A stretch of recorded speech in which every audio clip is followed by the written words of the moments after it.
Nang sila ay nakauwi na biglang tumawag si Sakurai kay Uzaki at sinabing kailangan niya si Uzaki. なんすか？突然すまないウサギ、付き合ってくれ。 Habang naglalakad papunta ay iniisip ni Uzaki kung anong ibig sabihin ni Sakurai. Pagdating niya ay nalaman niya na gusto lang pala ni Sakurai na pumunta ng cat cafe at hindi kayang pumunta mag-isa, na ikinagalit ni Uzaki at sinipas-sipas si Sakurai. Pagpasok nila ay agad natuwa si Sakurai sa dami ng pusa na andoon. Agad niyang sinubukan ang itinuro sa kanya ni Uzaki kung paano magpaamo ng pusa na agad ding gumana. ウサギ、見てくれ。はいはい、よかったっすね。先輩、キモいな。 Dito ay nagpasalamat si Sakurai kay Uzaki at tinanong kung anong gusto nito. Dito sinabi ni Uzaki na malapit na ang kanyang kaarawan, ngunit hindi ito napansin ni Sakurai dahil sa nangangalay na pala ito sa kanyang posisyon ng pag-upo. Dahil dito ay pinagkatuwaan na naman siya ni Uzaki at dahil sa ingay nila ay pinaalis na sila ng bantay. えい。ここまで無防備な姿見せられると。やめろ、お前何すんだバカ。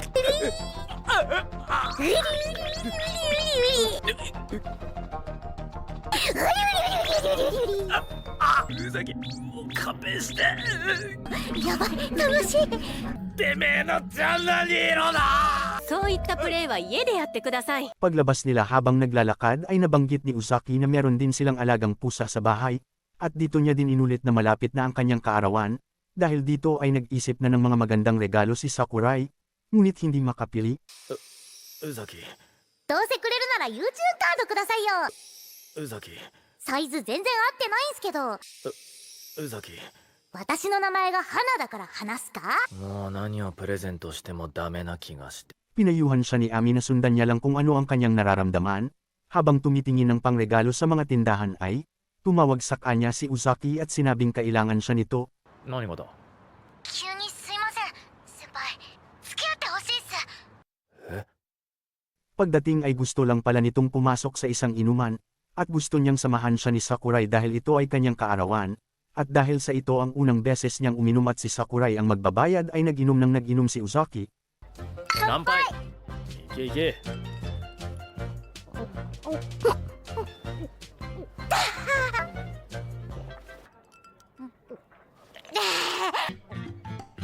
だから入って。 Matapos ang inuman ay sobrang nalasing si Uzaki, at dahil naubos na ang pera ni Sakurai ay hindi na niya alam kung paano ihahatid ang lasing na si Uzaki, kaya napilitan siyang sa kanyang bahay na lang patuloyin ito. Pagdating sa bahay ay habang gusto ng matulog ni Sakurai, si Uzaki naman ay gusto pa silang mag-inom at maglaro ng games, kaya't nagkunwaring tulog na lang si Sakurai para tigilan na siya ni Uzaki. Sinubukan siyang halikan ni Uzaki upang malaman kung tulog na talaga siya, pero biglang gumising si Sakurai at sinabihang itigil na ang ginagawa nito at matulog na. Kinabukasan ay nagka-hangover na si Uzaki, at sumusuka. Pinagsabihan siya ni Sakurai na wag nang mag-inom ng marami sa susunod. Sinabi ni Uzaki na ayaw na niyang mag-inom ng alak at nagpasalamat kay Sakurai sa pagsama sa kanya. Binati siya ni Sakurai ng maligayang kaarawan, pero samuka ulit si Uzaki na kumalat sa kanyang higaan, na kanilang itinapon. Kinabukasan ay humingi ng tawad si Uzaki sa nangyari sa kanyang higaan at nagbigay ng bayad na galing pa sa kanyang nanay. Sa una ay tinanggihan ito ni Sakurai, ngunit dahil sa pagpilit ni Uzaki ay pumayag na din siya. Sa coffee shop, ikinwento ni Sakurai ang mga nangyari at sinabing naiilang at nahihiya na sa kanya si Uzaki dahil sa nangyari, kaya binigyan siya nila Ami ng tiket sa parating na festival at sinabing isama si Uzaki at dito sila mag-usap at pasyahin si Uzaki. Pagdating sa festival ay nagkita na ang dalawa, nahihiya at naiilang parent sa kanya si Uzaki kaya inaya niya ito na magsaya sa festival.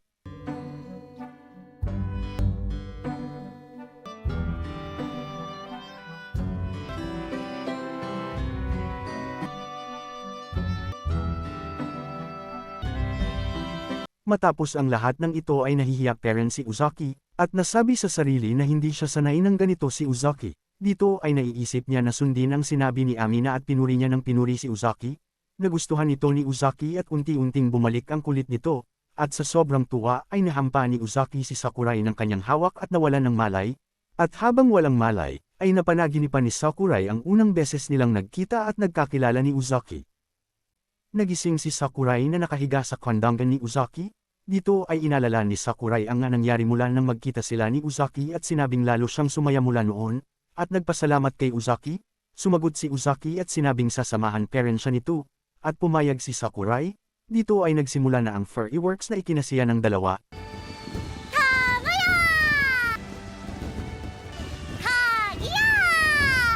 先輩お付き合いするっすよ。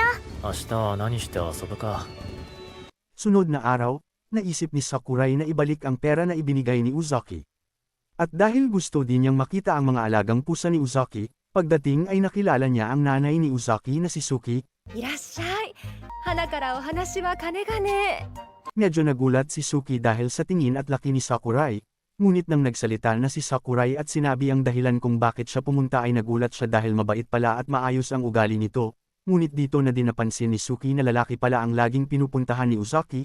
Habang nakaupo ay nakatitig lang si Sakurai sa harap ni Suki at nagsabing gusto itong hawakan, dito ay inisip ni Suki na sa kanya nakatitig si Sakurai at katawan niya ang tinutukoy nito, inaakala niyang gusto siya ni Sakurai. なんか私の方をじっと見て、私の胸？そんな堂々と一点を見つめて、会ったばかりの私の体を、娘とまだも。いいな猫。抱いてみたいな。 Kinabukasan ay pumunta si Suki sa coffee shop upang kamustahin si Uzaki sa trabaho. Habang nag-uusap sila ng boss at ng anak nitong si Ami, ay natanong niya kung mahilig ba sa mas matandang babae si Sakurai, at nabigla sa tanong na ito sila Ami. Bago umalis ay narinig ni Suki sila Uzaki at Sakurai nag-uusap. Narinig niya na mas gusto daw ni Sakurai ng mas matanda dahil daw sa mas masasarap ang mga ito. Dito ay inisip ulit ni Suki na siya ang tinutukoy nito, pero ang totoo ay tungkol sa kape ang pinag-uusapan nila. そのうちじっくりと味わってみるか。コーヒー豆っすか？狙われてる。 Sunod na araw habang naglalaro ang dalawa ay nanalo si Uzaki, at tinutusan niya si Sakurai na ibili siya ng inumin at pagkain. Dito ay sinabihan siya ni Sakurai na buti pa ang nanay niya na si Suki ay mabait at mahinhin magsalita, dahil dito ay nagtampo si Uzaki at sinubukang gayahin ang kanyang nanay. Pagdating sa coffee shop ay nagulat si Sakurai dahil sa biglang pagbago ng ugali ni Uzaki. Siya ay naging mabait at mahinhin magsalita. Nairita si Sakurai dahil mas gusto niya ang maingay at makulat na Uzaki. Humingi ng tawad si Sakurai sa kanyang mga sinabi at sinabing mas gusto niya ang tunay na Uzaki. At ang kanilang pag-uusap ay napunta na naman sa pagtatalo.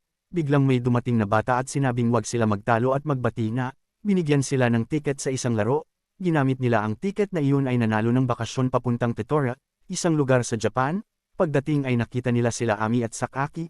Yun pala ay sinusundan sila ng dalawa at may mga plano sa lugar na iyon upang lalong magkagustuhan ang dalawa. Matapos yun ay nagsimula ng magsaya ang dalawa. Nagsimula sila sa Tottori Beach, kung saan ay may nakita silang magkasintahan na nagpa-picture kay Uzaki. Sunod ay pumunta sila sa isang lumang school na pabilog na isa na ngayong museum, na maraming figurine at larawan. Sa isang shrine na pinuntahan nila, nalaman nila Uzaki at Sakurai na ang Tottori pala ay sikat na bakasyunan ng mga magkasintahan. Dito ay nabigla sila. Inamin ni Ami at Sakaki na sinadya nila ito upang magmukhang magkasintahan ang dalawa. Dito nagsimula mailang ang dalawa sa isa't isa. Matapos ito ay sinabihan ni Sakurai si Uzaki na huwag pansinin ang iniisip ng iba at magsaya lang sa bakasyon nila.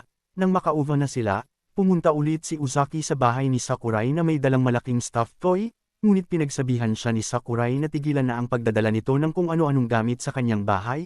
Kaya't tinulungan siya ni Uzaki linisin ang mga ito. Matapos ito ay ipinagluto siya ni Uzaki ng pagkain na nagustuhan niya. Sa coffee shop ay sinubukan magluto ni Sakurai ngunit iba ang kinalabasan nito, na agad namang pinagtawanan ni Uzaki. Dahil dito ay napilitan si Sakurai na pumunta sa bahay nila Uzaki at nagpaturo magluto sa nanay ni Uzaki. Habang hinihintay nila ang kanilang linuluto ay narinig na naman ni Suki ang dalawa na nag-uusap.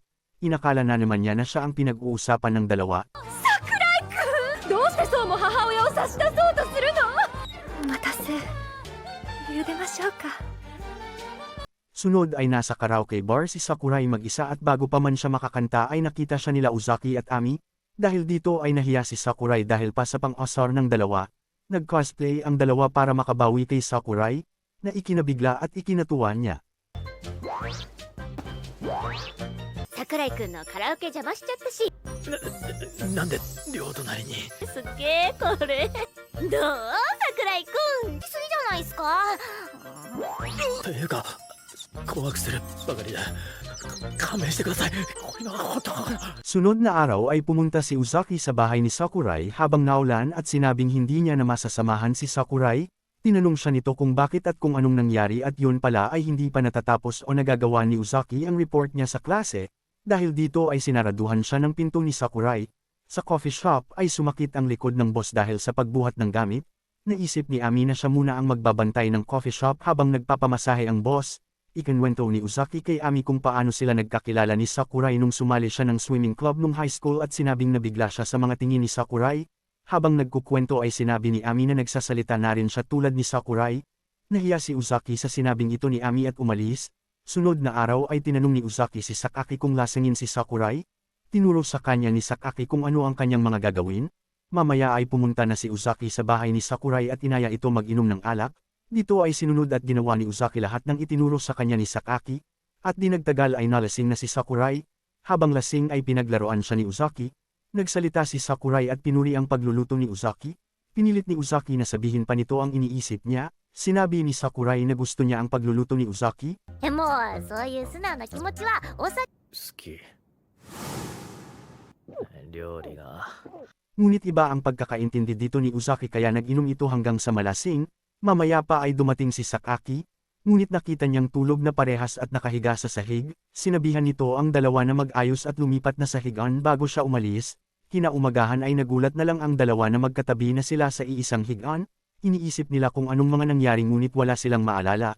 Kundi nagising na lang silang magkatabi sa higaan na ikinagulat nila Ami at ng boss. Habang nag-iisip ay bahagyang naalala ni Uzaki ang mga nasabi ni Sakurai at kinilig. At natapos na ang bakasyon, balik school na ulit sila. Tinanong ni Uzaki si Sakurai kung ayos lang na samahan siya ulit dito sa susunod na bakasyon. Sumagot si Sakurai na lagi siyang papayag kahit kailan kahit saan lagi silang magkakasama.